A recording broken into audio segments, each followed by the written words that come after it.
What would you do if you truly believed in yourself? Take a second, really think about that. How would you show up differently? What choices would feel safer in your hands? What version of you would finally feel free? You're not stuck because you don't have what it takes.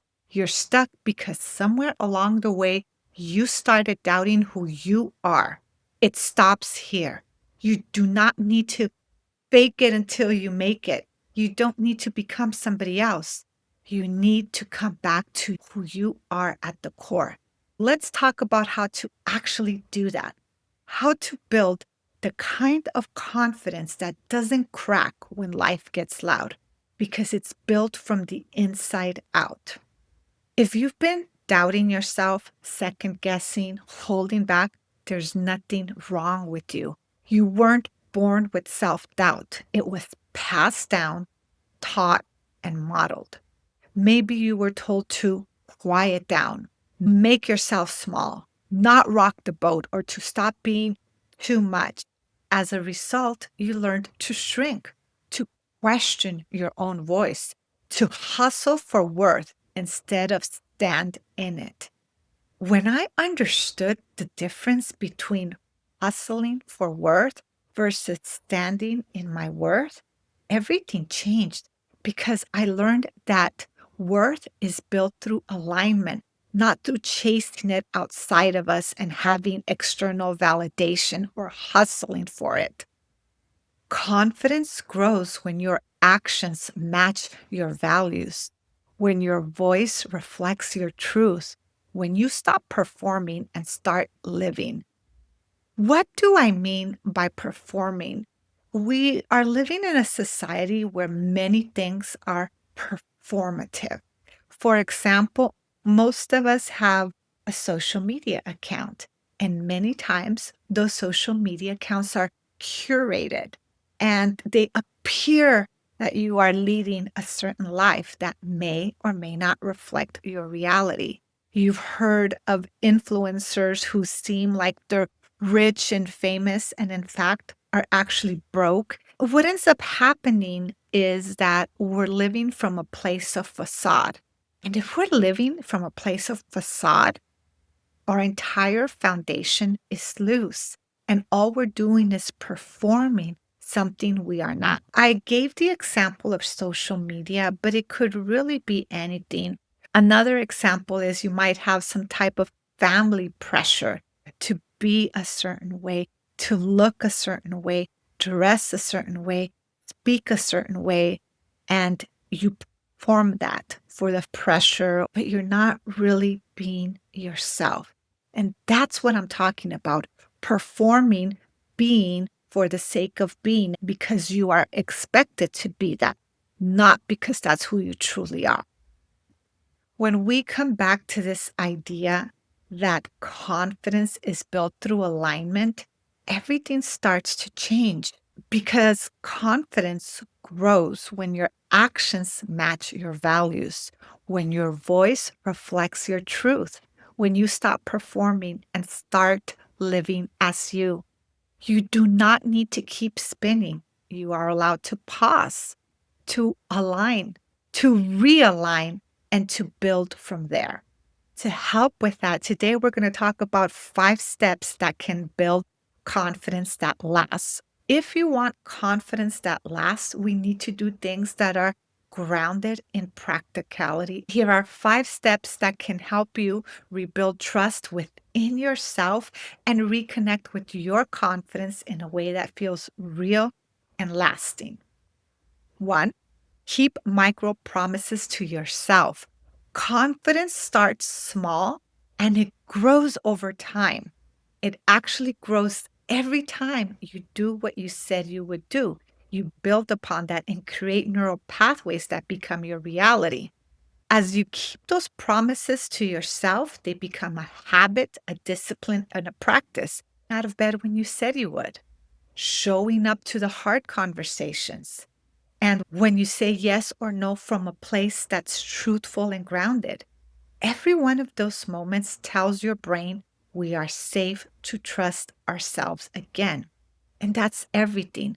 Repetitive, small actions leading to habits, leading to discipline, leading to a practice, creating confidence. Stop chasing, start aligning. If you watched my video on why goals fail, you already know chasing things that do not align with who you really are leads to burnout, not confidence.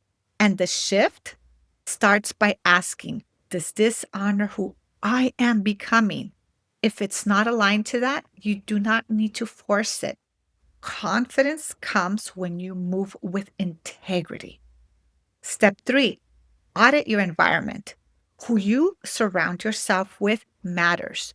We mirror the people we spend time with. If your confidence is shaky, check your circle. You might realize that many of the people that are part of your inner circle may potentially have shaky confidence, or as Tony Robbins once said, you become infected. Let me explain what this means. I was once listening to a Tony Robbins event, and he has a story of the old ball and chain. He talks about how there was a point in his life where he used to have a meetup with some men. I believe they may have been playing some type of card game or doing something. There was one gentleman who at the end of the night would say, I have to get home to the old ball and chain. There was another gentleman who would express himself very lovingly about his wife. Over time, things started to shift. One day, the gentleman who expressed himself very lovingly about his wife said, I got to get home back to the old ball and chain. And Tony says, oh no, he got infected. The person got infected with a certain mindset, a certain mentality. If your confidence is shaky, check the people around you. The people around you may or may not have shaky confidence. They may or may not be pushing you to grow, to become a better version of yourself, to fully embody who you are from a place of truth, groundedness, integrity. That basically is a reflection of confidence, of honoring who you are. Ask yourself, are you around people who speak life into you, who challenge you with love, or people who pull you back into fear? It is critical to protect your peace, protect your energy. Your environment either strengthens your voice or silences it. Step four, rewire your inner voice. Let me ask you something. Would you let someone speak to your best friend the way you speak to yourself if that speech is negative? Your confidence depends on the words you say to yourself daily because they are creating neural pathways. Notice negative thoughts as much as you notice positive thoughts. Don't judge them, meet them with truth. No fluff, no fake hype, truth. As you start to notice what your inner voice sounds like, focus on the positive of what is truly you. Write it down. Say it out loud. The repetition is what rewires the brain, which is what rewires belief. This has been scientifically proven, but it must be repeated over and over again. One time is not enough. Step five, serve from your gift. What does this mean? When you do something, do it from a place of internal worth, not out of guilt. Confidence expands when you stop hustling for acceptance and start serving from your natural gifts. The more you live in your values, the less you need validation. This is something that most people will never hear, and no one certainly ever told me. Confidence is a return to you, to who you truly are inside. And you do not need to be perfect. You do not need to have it all figured out. You don't need to wait for fear to disappear. You need to be honest, present, and stay aligned with who you are, even if it feels messy. Confidence lives in the mess. because it is easy to be confident when everything is going right for you, when everything is flowing and feels great. But when things are shaken up, when there's a little bit of an earthquake, when there's a mess, that is where confidence lives because it requires a version of you that is grounded in who you are, in your truth, and who not only speaks your truth, leads with truth, lives in truth, and is unapologetic for it. This version of you who is very centered in who you are, even when life gets messy and throws you curveballs, is not a fantasy. This version of you is already here. Believe in yourself. No one can do it for you. People can cheer you on, and I'm here to cheer you on. But ultimately, you have to take the steps to cultivate that confidence. I understand that it's not always easy because we don't want to come off as too much. We don't want other people to feel uncomfortable around our light, around who we are. I get that because a large part of my life, I played small so that other people would not feel uncomfortable around me. I would hold back my opinion. I would dress it up in flowery language so that I wouldn't offend anybody. I was pretending to be someone who I was not. As a result, my confidence actually started to diminish because I wasn't being my true self. When I said, enough, I'm going to be me. I'm not going to dim my light. I am going to be honest. I'm going to be firm in what I say. I can be loving when I say it, but I'm going to be firm in who I am.